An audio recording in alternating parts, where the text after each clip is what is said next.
Bonjour à tous. Je vais vous raconter l'histoire de mecs qui se croyaient plus forts que la nature et qui ont fini par le payer au prix fort. C'est l'histoire du Titanic.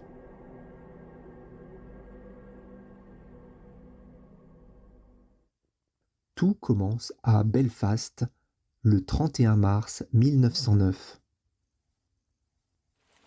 Il pleut. C'est l'Irlande, faut pas rêver. Dans la boue, on pose la quille. C'est la première pièce du bateau qui sera nommé le Titanic. Mais pour l'instant, c'est le chantier numéro 401. Et pendant 3 ans, 15 000 bonhommes vont s'échiner pour construire le plus gros objet mobile du monde. Ils sont fiers. Ils ne savent pas qu'ils sont en train de bâtir l'une des plus grandes catastrophes maritimes que l'humanité n'ait jamais connue. Southampton, 10 avril 1912. C'est le jour du départ. Sur le pont, au milieu de cette pagaille, il y a un homme qui sourit. Il est très fier de lui. C'est Bruce Ismay, le grand patron de la compagnie du Titanic, la White Star Line. Il est le propriétaire du navire. Il porte une moustache en guidon de vélo et un ego surdimensionné. Et il a une obsession, la presse. Il glisse à l'oreille du capitaine Smith. Commandant, on va faire sensation. On va arriver à New York un jour plus tôt. Allumez toutes les chaudières.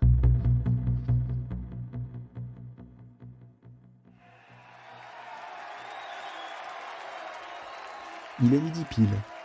Le monstre largue les amarres. Et là, tout de suite, la première boulette. Le Titanic est tellement énorme qu'en passant avec ses hélices, il crée des remous dans toute l'eau du port. Le paquebot d'à côté, le City of New York, pète littéralement ses câbles. Il manque de s'emplafonner le Titanic. Sur le quai, les vieux marins crachent par terre. Ça, petit gars, ça porte la poisse.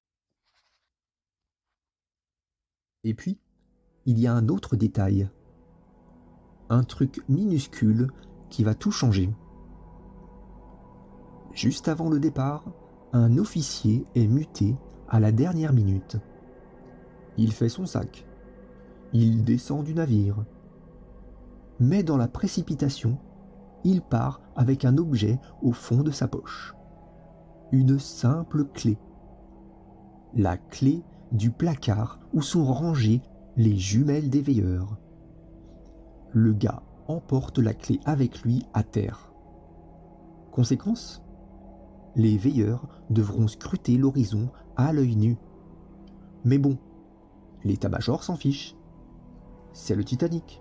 Il est tellement gros que les obstacles s'écarteront d'eux-mêmes. Et puis voilà, on file à Cherbourg en France. Le Titanic arrive vers 18h30. Mais attention, le pépère est trop gros pour entrer dans le port. Il doit rester au large. Alors on utilise 2 petits bateaux, des transbordeurs, pour faire la navette. On charge des caisses de champagne, des fromages affinés, et surtout, on embarque des passagers qui ont déboursé une petite fortune. Tenez-vous bien. Certains tickets coûtent l'équivalent de 100 000 € aujourd'hui. C'est le prix d'une maison pour une simple semaine de traversée. Sur les navettes, ça scintille de partout. C'est pas l'embarquement d'un ferry, c'est la montée des marches à Cannes. Il y a le couple dont tout le monde parle, le couple scandaleux de John Jacob Astor. Retenez ce nom, c'est l'homme le plus riche du monde. À lui tout seul, il pourrait s'acheter le Titanic 10 fois. Il est là, en smoking impeccable. Mais ce qui choque les bonnes dames du pont promenade, c'est la fille à son bras. C'est sa nouvelle femme, Madeleine. Il a 47 ans, elle en a 18. Elle a littéralement le même âge que son fils. Ça jase dans les couloirs.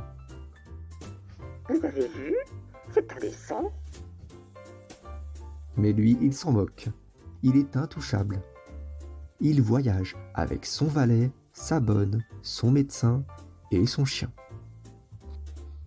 Et puis, il y a l'OVNI, la tornade, Margaret Brown. On l'appelle l'insubmersible Molly Brown. Elle, c'est pas une aristocrate coincée. C'est une fille du Far West. Son mari a trouvé une mine d'or dans le Colorado. Résultat, elle est richissime. Mais elle a gardé ses manières de cow-boy. Elle parle fort, elle rit à gorge déployée, elle porte des chapeaux à plumes immenses. Les bourgeois la regardent de travers? Elle s'en fiche.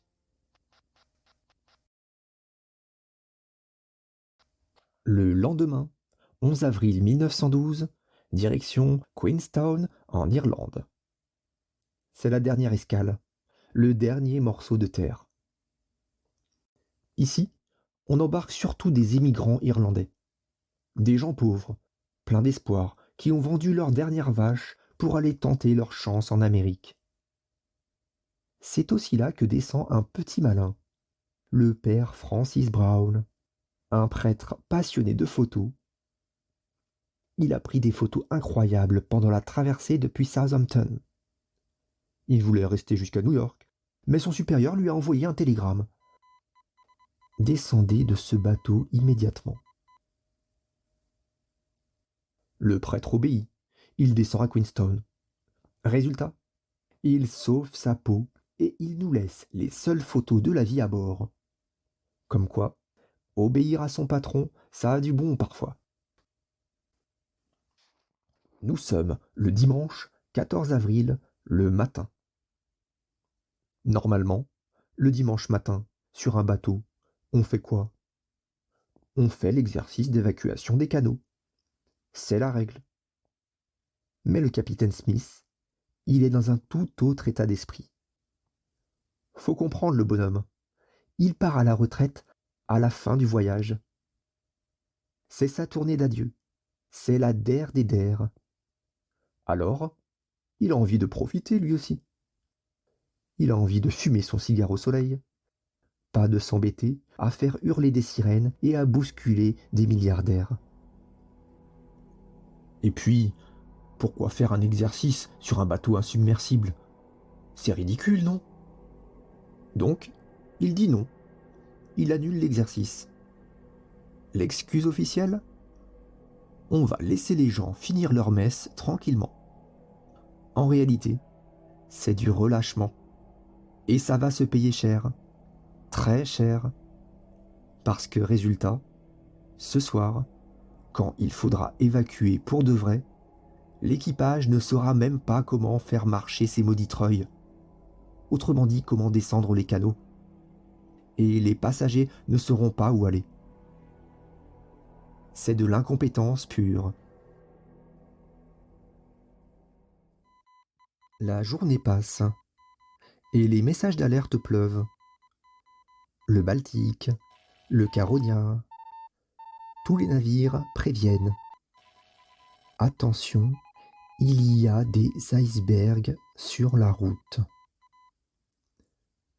Vous savez ce qu'il fait, Bruce Ismay, le grand patron de la compagnie? Il prend un des messages, il le glisse dans sa poche et il le montre aux dames à l'heure du thé pour frimer. Regardez, on est célèbre. Même les icebergs nous attendent. C'est plus de l'arrogance à ce niveau-là, c'est de la bêtise. Mais le pompon, c'est le soir. 22h55, 1 heure avant le drame. Le navire Californian, qui est juste à côté, insiste. On est bloqué par la glace, faites gaffe. Jack Phillips, l'opérateur radio du Titanic, est débordé par les télégrammes des riches passagers. Il s'énerve, il coupe la parole à son collègue et il lui répond « Tais-toi, tais-toi, je suis occupé. » Il a dit au seul mec qui pouvait le sauver de la fermer. L'opérateur radio du Californian, vexé, éteint son poste et va se coucher.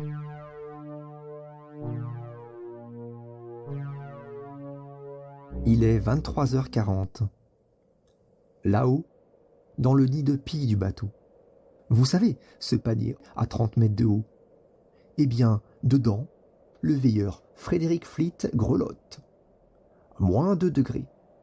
Il n'a pas de jumelles. Vous vous rappelez? Elles sont restées dans un placard fermé à clé au port. Et il pilote un monstre de 50 000 tonnes à l'aveugle. Soudain, il voit une masse noire qui cache les étoiles. Il sonne la cloche comme un sourd. Iceberg droit devant! Sur la passerelle, on tente le tout pour le tout. On braque la barre. Le bateau tourne, mais c'est un paquebot, pas une Twingo. Ça prend des plombes. Et là, ça frotte sur le côté. C'est pas un boom, c'est un frottement.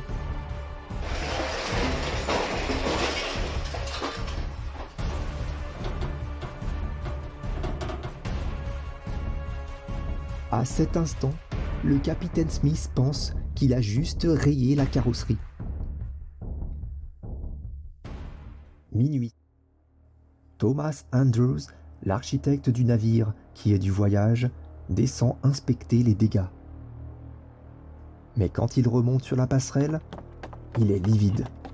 Il regarde le capitaine Smith droit dans les yeux. C'est mathématique. Dans 2 heures, le bateau est au fond. Minuit 15. Sur ordre du capitaine, l'opérateur radio Jake Phillips envoie le premier signal CQD, l'ancêtre du SOS. Come Quick Danger. Le navire Californian est juste à côté. On voit ses lumières. Mais leur opérateur radio, il dort. Puisqu'on lui a dit de se taire, il dort.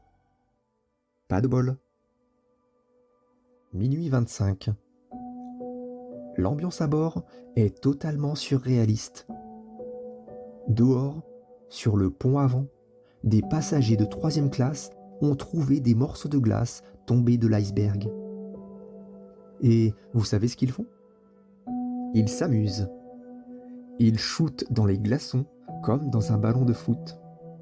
Ils rigolent. Pour eux, c'est une attraction gratuite. À l'intérieur, au chaud, c'est le déni total. L'orchestre s'est mis à jouer. Mais pas une marche funèbre, hein. De la musique joyeuse, pour que personne ne s'inquiète. Les stewards frappent aux portes des cabines. Mettez vos gilets de sauvetage, c'est juste une petite formalité. Une formalité. Les aristocrates râlent parce que le gilet, ça ne va pas avec leur tenue de soirée. Personne ne capte que le sol est déjà en train de pencher. Minuit 45, le grand n'importe quoi commence. On met le canot numéro 7 à l'eau. Il y a 65 places. Ils partent à 28. Les officiers ont la trouille que ça casse. Et les riches? Eh bien, les riches, ils trouvent qu'il fait un peu frisquet pour une promenade en barque. Alors, ils préfèrent rester au chaud sous les lustres en cristal. À 1h du matin, le canot numéro 6 descend. À son bord, Molly Brown. Le quartier-maître qui dirige la barque est terrifié. Il veut s'éloigner le plus vite possible. Molly se lève furieuse. Elle empoigne une rame. Elle hurle. « Si vous ne retournez pas chercher des survivants, je vous jette à l'eau moi-même. » L'insubmersible Molly a pris le commandement. 1h15, la tension monte d'un cran. Certains passagers commencent à vouloir forcer le passage. Sur le pont, un jeune officier ne perd pas le nord, Harold Lowe. Retenez bien ce nom. Lui, il ne fait pas dans la dentelle. Quand il voit un groupe d'hommes prêts à sauter de force dans un canot déjà plein, il sort son revolver. Reculez, ou je vous descends comme des chiens. Ça calme tout le monde. À ce moment-là, Lowe, c'est le seul qui a compris que c'était la guerre. 1h30. Là, la fête est finie. C'est la panique totale. Le navire pique du nez et ça penche tellement qu'il faut s'accrocher au mur pour ne pas glisser vers le fond.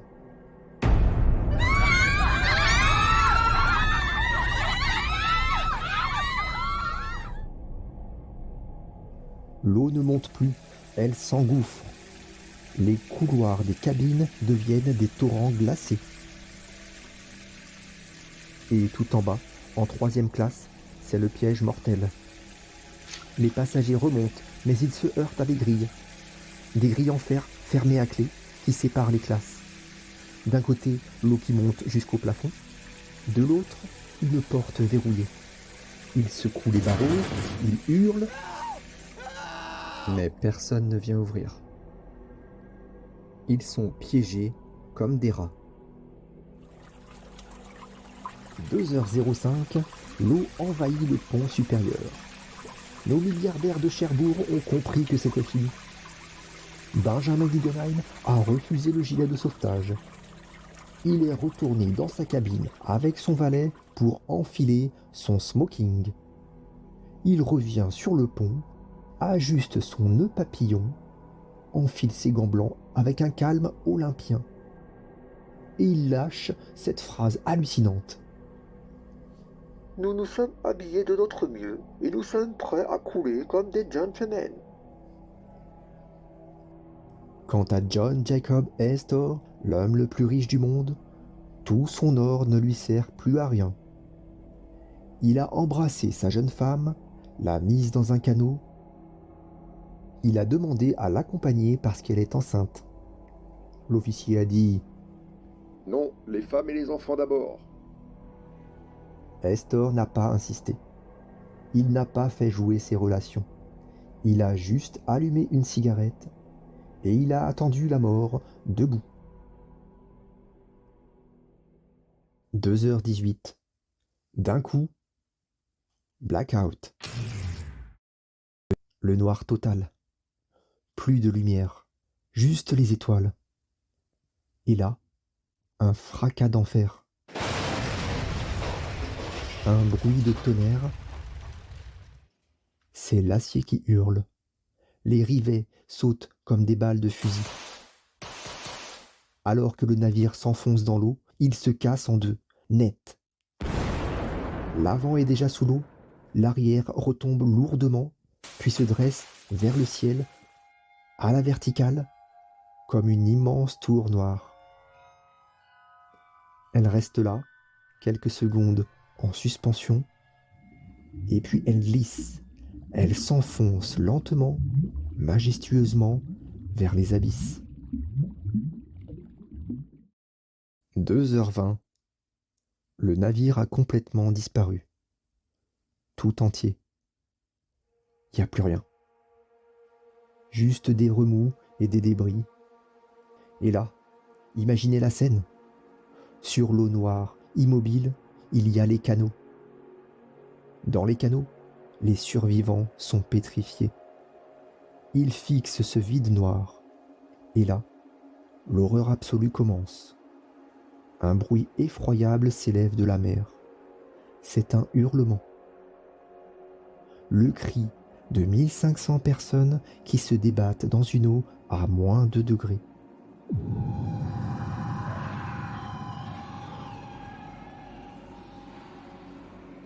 À cette température, l'eau ne mouille pas, elle brûle comme du feu. Les gens dans les canots se bouchent les oreilles pour ne pas entendre. Leurs maris, leurs pères, leurs amis meurent là, juste à côté d'eux, et ils ne peuvent absolument rien faire. 2h40. 20 minutes. C'est le tarif de l'hypothermie. Au bout de 20 minutes, les cris s'arrêtent, net. Pourquoi ? Parce qu'ils sont morts. Le froid les a tués.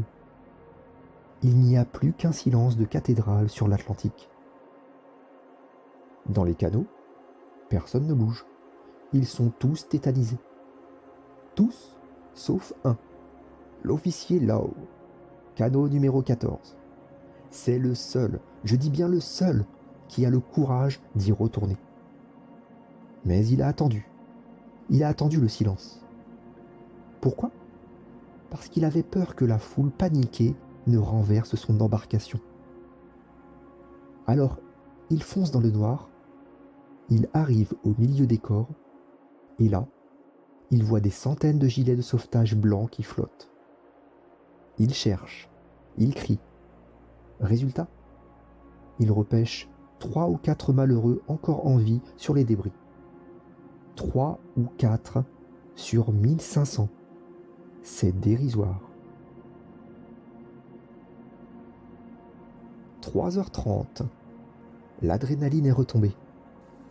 Maintenant, c'est le froid qui prend le relais. Plus un bruit, plus un cri, juste le flic-flac de l'eau contre le bois. C'est lugubre. Mettez-vous à leur place. Ils sont en chemise de nuit, perdus au milieu de l'Atlantique, dans l'obscurité totale. Alors forcément, les esprits vacillent. La fatigue se fait sentir. Et certains ont des hallucinations. On voit des lumières qui n'existent pas. Et puis le temps s'étire. 1 minute ressemble à 1 heure. Quand soudain, là-bas, à l'horizon, une vraie lueur. Une fusée verte qui déchire le ciel. Ce n'est pas une étoile filante, c'est la vie qui revient. Les visages se relèvent, les larmes coulent. On n'est plus seul. Un bateau arrive. 4h10. L'aube se lève à peine. Une lumière grise blafarde commence à éclairer la scène. Et là, les survivants découvrent la vérité, l'impensable vérité. Ils ne sont pas juste sur l'océan, ils sont au milieu d'un champ de mines, des icebergs partout, à perte de vue, des falaises de glace qui scintillent sous le premier rayon de soleil. C'est là qu'on réalise la folie du truc. Le Titanic a foncé là-dedans à pleine vitesse. C'était du suicide. Mais au milieu de ce désert de glace, une cheminée rouge apparaît. C'est le Carpathia. Il est là, immobile. Le géant est venu les chercher. Les canots sont récupérés un par un. Les 705 survivants sont hissés à bord. Ils sont sauvés. Ils sont au chaud. Mais le compte est vite fait. 705 survivants pour 1500 morts. Le Carpathia fait demi-tour, direction l'Amérique. 18 avril 1912, 4 jours plus tard. L'arrivée à New York. Il pleut des cordes. Sur le quai, 40 000 personnes attendent. C'est la cohue. Les flashs crépitent. Et au milieu des veuves qui pleurent, il y a un homme qui rase les murs. Bruce Ismay, le grand patron. Vous vous souvenez ? Celui qui avait le message d'alerte dans sa poche et qui faisait le malin. Eh bien, il a sauté dans un canot en douce. Il a laissé ses passagers mourir pour sauver sa peau. Il est vivant, oui, mais il a perdu son honneur. Dès le lendemain, la presse va le massacrer. Il finira sa vie caché dans son manoir, détesté de tous.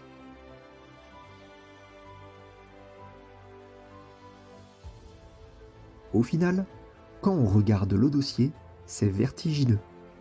C'est l'histoire d'une chaîne infernale. la clé de placard oubliée à Southampton, le message radio qu'on ignore, la nuit sans lune. Si vous enlevez un seul de ces petits détails, le Titanic arrive à New York.